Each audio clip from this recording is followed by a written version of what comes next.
Hi everyone, Miss Bargo here. Today is day 8 of our reading together, and it's also our last reading video of the year. So I'm feeling a little nostalgic. I've really enjoyed making these videos and getting to talk to you about your reading, and it's been just a really great year. And I'll say more about that at our next class circle, but I have a lot of feelings today. So with that in mind, let's get started. You know this, you're going to need something to write with, something to write on, like a scratch piece of paper, or your Seattle Public Schools packet for the week. So pause the video and go get your supplies, and then unpause when you're ready. Okay, you ready? You've got your stuff, you're ready to go? Okay, let's go. So we know from Unit 8, we've been doing this. It's all about figuring what the important ideas from a text are. And that can be theme, that can be main idea, that could be something that you take forward into your life that helps you make good decisions. And so last video, we started the story Keepers with Kenyon and Little Dolly. And I'm curious, do you have any ideas about where this story is going to go? Did you have any predictions?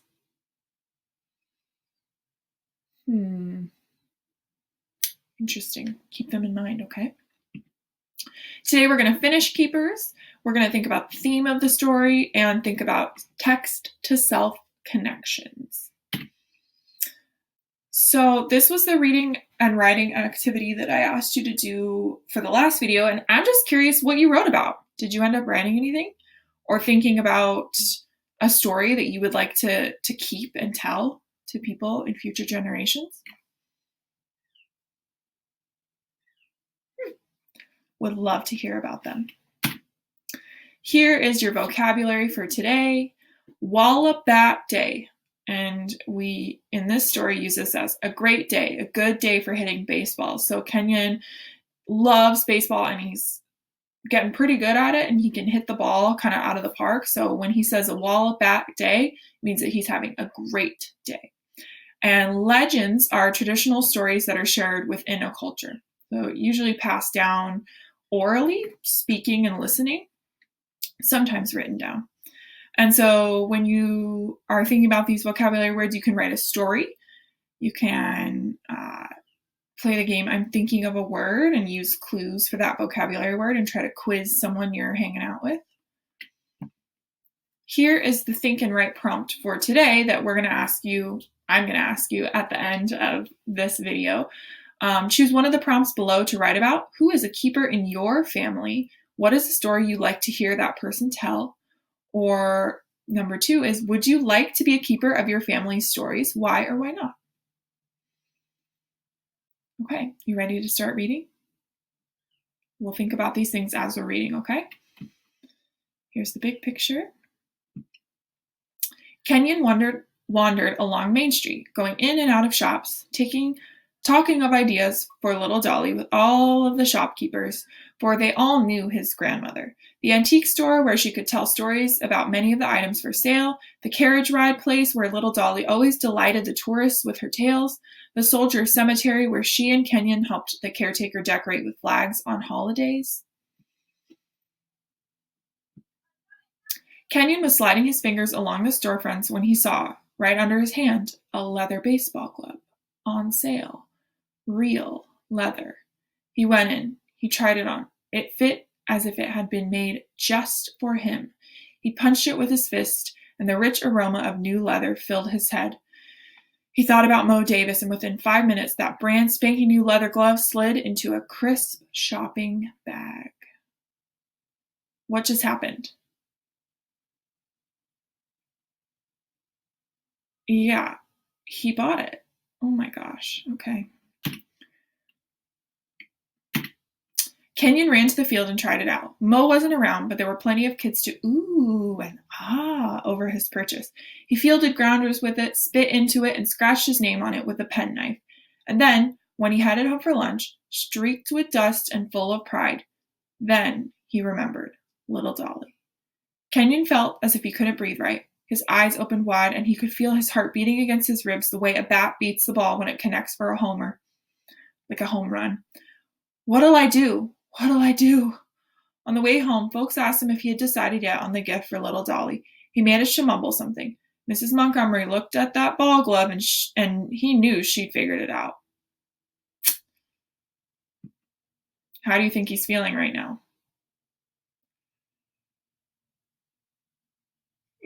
This face says it all, right? I think he is feeling pretty bad about himself. Bad about his choices. Because he had the right choices in mind, right? He went out shopping for little Dolly, but then he got distracted. Let's see what happens. When he got asked to a pickup game later, Kenyon said no and went to his room. His dad came in, feeling all over Kenyon's head, making him stick out his tongue. I'm not sick, he told his dad. You never said no to a baseball game, son. Never. Kenyon slumped onto his bed. I'm not sick, I'm just stupid. Why in the world do you say that? Dad, have you ever done something you were sorry for but you couldn't change it? Kenyon looked straight into his father's eyes. His dad let out a breath. His dad let a breath out slow. Well, sure. Everybody has, I expect.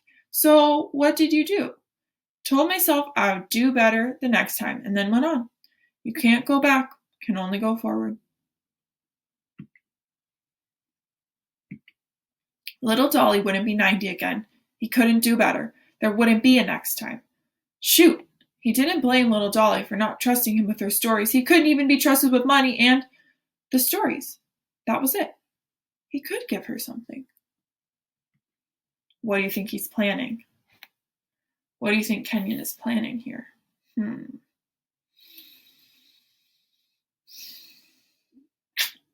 Seems like he has some sort of epiphany, right? Some sort of realization, some idea that pops into his head. What do you think he's planning? Let's see. On little Dolly's birthday, Kenyon and his dad helped her out to the porch. There were 2 presents waiting on the swing. Oh my, little Dolly gushed. She picked up the smaller present, laughing. I know what this is, she said. Every year, Dad got little Dolly a box of assorted chocolates. They were her favorites, and she always hid them so she wouldn't have to share. I'll save these for later. She tucked the box behind her arm and reached for the other gift. As she picked it up, car horns sounded. Lord Almighty, little Dolly said. What's happening? Happy birthday, Miss Bowles! Shouts came from the street, and suddenly the porch spilled over with people from the town. All of the friends little Dolly had made in all the years of living in Lexington. Mrs. Montgomery strolled up the walk with the biggest strawberry shortcake ever. Happy birthday, she said, setting the cake before little Dolly. Make a wish and blow out all these candles. It isn't every day you turn 90, you know. She reached over and hugged Kenyon. The cake was delicious, and everyone had a good time. Do you remember who Mrs. Montgomery is?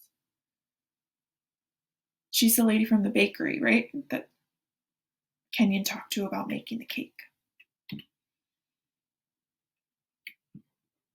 Don't that beat all, little Dolly said after everyone had left. Best birthday I've... Little Dolly stopped as her foot pushed on Kenyon's present.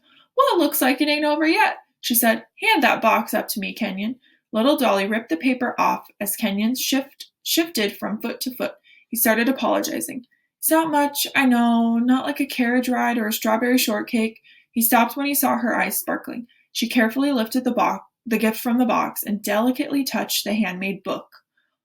They showed us how to do that at school, Kenyon explained, how to bind it and all.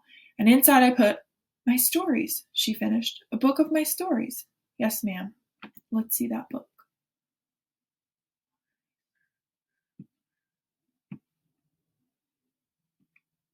Little Dolly pulled Kenyon next to her. Tears were spilling over and dancing down her cheeks. It seems that I was wrong, Kenyon, she said. A keeper don't have to be a girl. You've done a fine job here, child. Now I'm going to need to teach you a few things all keepers gotta know. And then, well, you'll need to add some of your own stories. Maybe a few baseball stories, eh?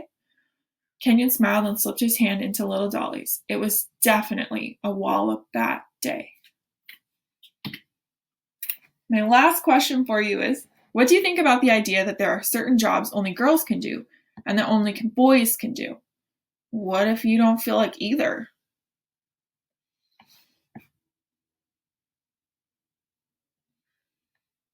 That's a good question. So while you think about that question, I also have another question for you. What do you think the main idea of this story is? What's the theme? Hmm. There are a lot of messages in this story. Personally, I liked when Dad said, "You can't go back, you can only go forward." And to me, this feels like a pretty timely message because we are in a time when people are moving forward very quickly, and it's very exciting, and it's also a little bit scary sometimes, but we can only move forward. So here is your writing for Wednesday, or whatever day you end up doing this video on. Who is a keeper in your family? What is a story you'd like to hear that person tell? And would you like to be a keeper of your family's stories? Why or why not? I'm also curious about this question. What sort of stories do you think that keepers will tell about the time we are living in now? We are living in a fascinating time, especially being in Seattle. So with all of the current events, with all of the things we've talked about in Circle, what kind of stories do you think that we will be telling in 20, 30, 40, 50 years to people that you love and care about? I'll leave you with that. You can write about it. You can message me on Class Dojo. You can send me an email. It's been a pleasure. Thanks for watching, everyone, and I'll see you at Class Circle.